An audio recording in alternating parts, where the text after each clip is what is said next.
Bismillahirrahmanirrahim. Assalamualaikum warahmatullahi wabarakatuh.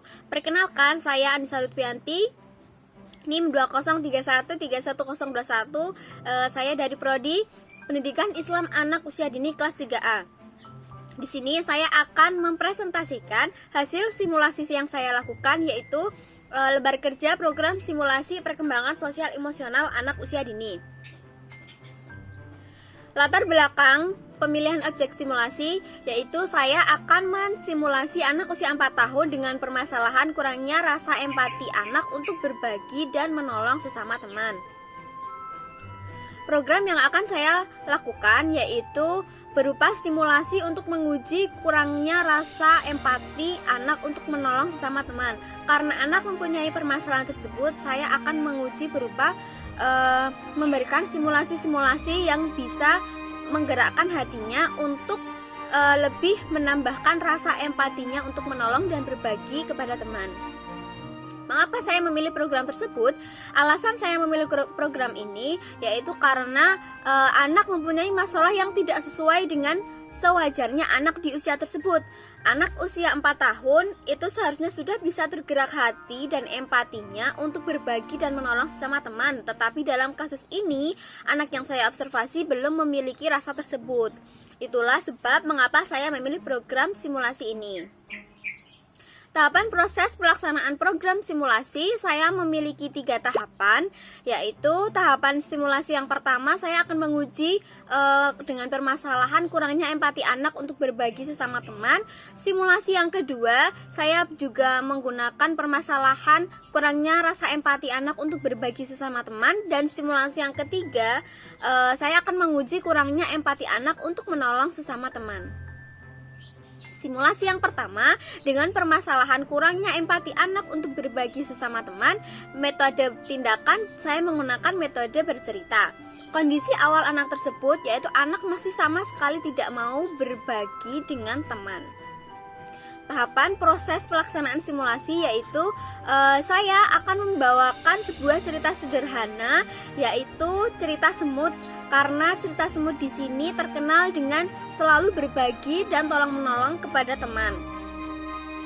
Di sini saya mengobservasi membawa 4 anak, yang salah satunya anak yang saya observasi.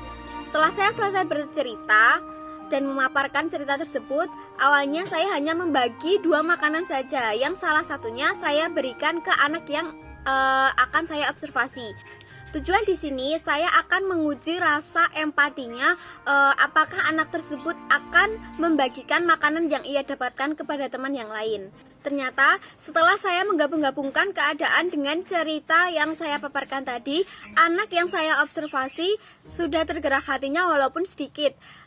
Dia membagi kepada teman, tetapi hanya teman yang dia sukai saja. Untuk teman yang lain dia belum membagi. Lalu karena saya merasa semua harus merata, saya akan membagikan makanan tersebut kepada satu persatu anak. Respon anak selama program simulasi yaitu anak sudah mau berbagi dengan teman, tetapi hanya teman yang dia sukai saja, belum menyeluruh kepada semua teman. Untuk simulasi yang kedua, saya masih membawa permasalahan yaitu kurangnya empati anak untuk berbagi sesama teman. Karena saya merasa di simulasi yang pertama saya belum menyeluruh, anak belum menyeluruh tergerak hatinya untuk berbagi dengan teman. Metode tindakannya, saya menggunakan metode kooperatif. Kondisi awal, seperti keadaan pada pertemuan yang pertama, anak masih memilih-milih teman untuk dibagi makanannya, belum menyeluruh kepada semua teman.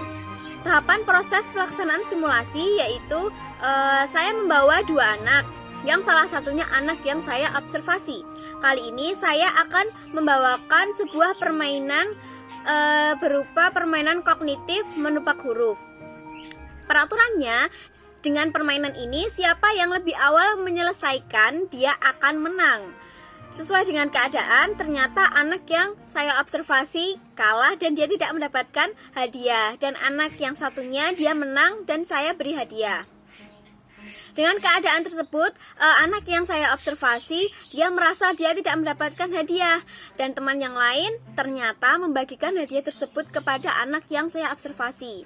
Nah, saya memberikan pemahaman kepada anak bahwa sesama teman itu harus saling memberi atau saling berbagi ketika teman yang lain tidak mendapatkan hadiah. Sama seperti anak yang akan saya observasi, apabila dia mempunyai makanan, saya memberi pemahaman. Apabila dia mempunyai makanan dan anak yang lain tidak mempunyai makanan, dia bisa berbagi atau dia bisa memberi kepada teman yang tidak punya. Kemudian hadiah tersebut dimakan bersama dan ternyata anak juga membagi kepada teman yang satunya. Jadi saling tukar menukar makanan. Respon anak selama program simulasi yaitu dengan mengemas permainan yang menyelipkan sikap berbagi dengan teman, anak sudah mengerti untuk selalu berbagi dengan teman yang membutuhkan. Dan simulasi kali ini saya merasa simulasi yang saya bawakan untuk berbagi dengan teman itu lumayan berhasil. Lalu lanjut ke simulasi yang ketiga. Sekarang permasalahannya kurangnya rasa empati untuk menolong sesama teman. Metode tindakan yang saya bawa yaitu saya membawa permainan kooperatif. Kondisi awalnya anak kurang mempunyai rasa empati untuk menolong teman. Jadi anak masih bersifat individualisme. Tahapan proses pelaksanaan stimulasi yaitu saya menyajikan sebuah permainan estafet lari bersama dengan 4 anak yang salah satunya anak yang saya observasi. Sebelum permainan dilakukan, saya memberi pesan kepada anak. Pada saat permainan nanti, apabila ada teman yang terjatuh, jangan sungkan untuk menolong. Jangan malu untuk menolong. Lalu ketika permainan berlangsung dan permainan saya mulai, ada salah satu anak yang terjatuh dan kemudian ditolong oleh anak yang lain. Anak yang saya observasi, dia belum tergerak hatinya. Dia hanya melihat dari jauh, hanya tahu, oh teman saya ada yang jatuh, begitu saja. Lalu saya memberikan pemahaman lagi kepada anak-anak. Saya meneriaki saat di tengah-tengah bermain, apabila ada anak yang jatuh, apabila ada teman yang jatuh, jangan sungkan untuk menolong, karena menolong itu suatu hal yang hebat. Lalu permainan akan dilakukan kembali. Dan ada anak yang terjatuh. Teman yang lain tidak sadar apabila ada teman yang terjatuh di belakangnya. Lalu anak yang saya observasi ternyata menyadari kalau ada temannya yang terjatuh. Kemudian ia bergegas untuk menolongnya. Gitu. Respon anak selama program simulasi yaitu dengan pemahaman dan contoh dari teman yang lain untuk membantu teman yang terjatuh.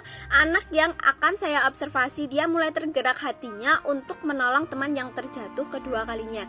Jadi anak juga akan meniru temannya karena temannya tadi menolong, yang teman yang lain dia juga tergerak hatinya untuk ikut menolong.